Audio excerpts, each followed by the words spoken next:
Dusty, Dusty, Dusty, Dusty, Dusty, say hi to the vlog. Say hi to the vlog. Ang cute, oh, grabe. Hello everyone, Carlo here. Welcome to the vlog. In today's episode, I am going to unbox and review this brand new set of headphones from Marshall, which is called the Marshall Major 4. I got this primarily to replace this. This is the Apple AirPods Max. I just feel that it is super expensive, impractical, and I have somebody who's going to buy it close to the price how much I got it. So bro, thank you for taking this off my hands, and I will be shifting to a more affordable. This one is selling for like 7,000 pesos, 1,000 pesos off for the next few days. The actual SRP is 8,690, but you can get it for 1,000 pesos off. Link down below. Tara, let's unbox, check it out. Let's go.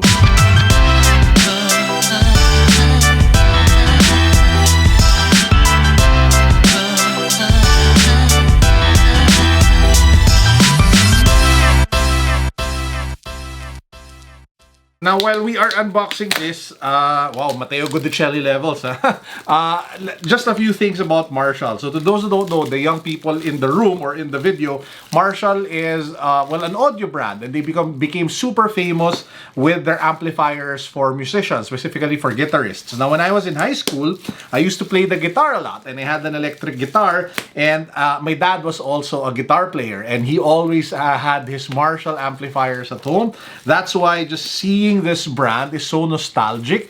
It brings me back so many memories, and I actually bought their previous generation headphones in the past, and they were my favorite brand up until I got into like the smaller true wireless earphones.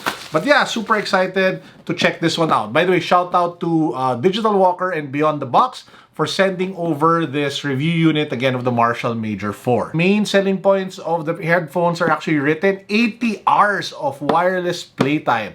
That is a lot, because usually the playtime of true wireless earphones with their cases is like 24 to 30 hours. This is promising 80 hours. It's also wireless, and it has wireless charging. By the way, shout out to Miss Bernadette from Digital Walker. We've been working with her for the longest time now, ever since I got introduced to Digital Walker and Beyond the Box. So Bernadette, shout out to you. So here we have it. You have the earphones, and you can actually see one of the other features, which is the collapsible design.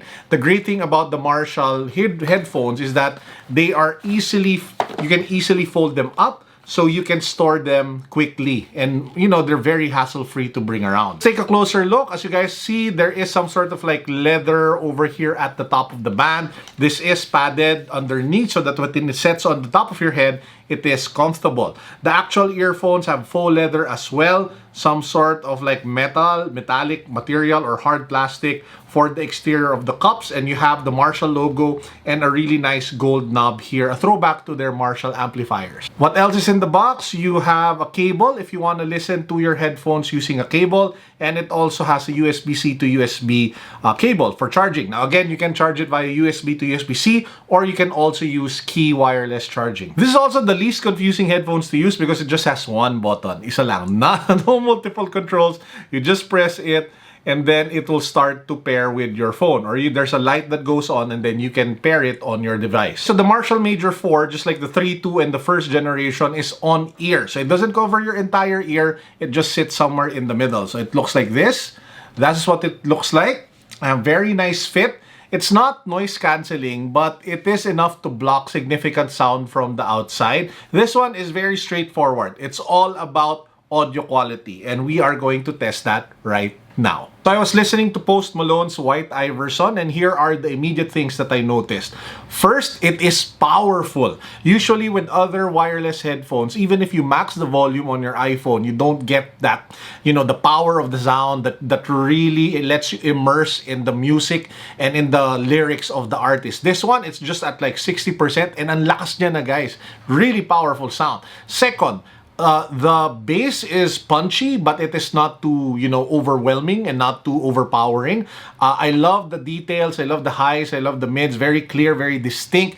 The separation between the instruments is there. So overall, very impressed. I'm very impressed with the initial sound quality that I'm getting with the Marshall Major 4. So I'm listening right now to The Scientist by Coldplay. Again, the different minute details of the piano, to the separation of the sound, to the voice, to the crowd cheering in the background.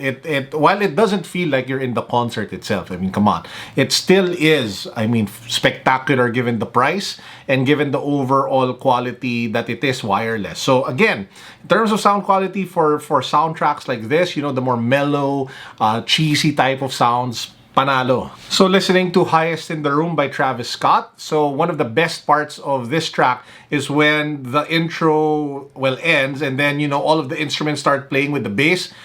Man, that one really shines as well with the Marshall headphones. You hear the little details, the separation is there. Again, impressed. Of course, you can't do a Marshall review without talking about, well, rock music. So this one throws me back to like high school days, Stone Temple Pilots, listening to Plush, the beat of the, you know, the cymbals on the drum, to the electric guitar, to that raspy voice of the singer, man, sobrang panalo. So again, overall, when it comes to sound quality, I feel that you get a lot of value with the Marshall Major 4s. So if you guys are considering new headphones with, you know, a different personality to them, and you want something different compared to the typical in-ear, earphones that you can usually get, this one is a great option to consider. It's not noise cancelling. There are no like touch controls. It's very straightforward. It's focused on the music. It's focused on the power. Very easy, very portable, and it just looks really, you know, sick. One more thing, if you have owned Marshall headphones in the past, you would probably know that this particular model, there used to be an issue of the clamping force. When you put it on your ear, it felt like it was squeezing your head. That's no longer the case with the Marshall Major 4. It is so much more comfortable compared to the first and the second generation. I wasn't able to buy the third generation, but this one leaps and bounds better than the first and second generation of Marshall Major headphones. So if you're a fan of the brand, if you come from the rocker generation, man, I really believe that you guys will absolutely love this one. Again, it is 1,000 pesos off. You can buy it on Lazada. I will link it down below. Make sure to get it while it's on discount. Panalo. And with that said, that actually wraps up this very quick unboxing. I hope you guys are having a great weekend. I pray that you all have a meaningful and restful Sunday tomorrow. With that said, this is Carlo signing out. Peace. God bless. What's up? Boom.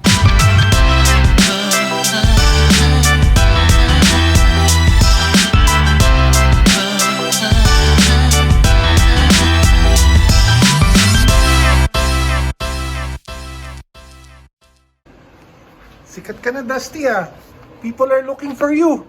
People are looking for you on the vlog. Say hi, you're a celebrity na. So many people looking for you. Hi, humans. Hello to my fans. I will release a merch soon. Dusty shirts. Hi, Cleo. Cleo.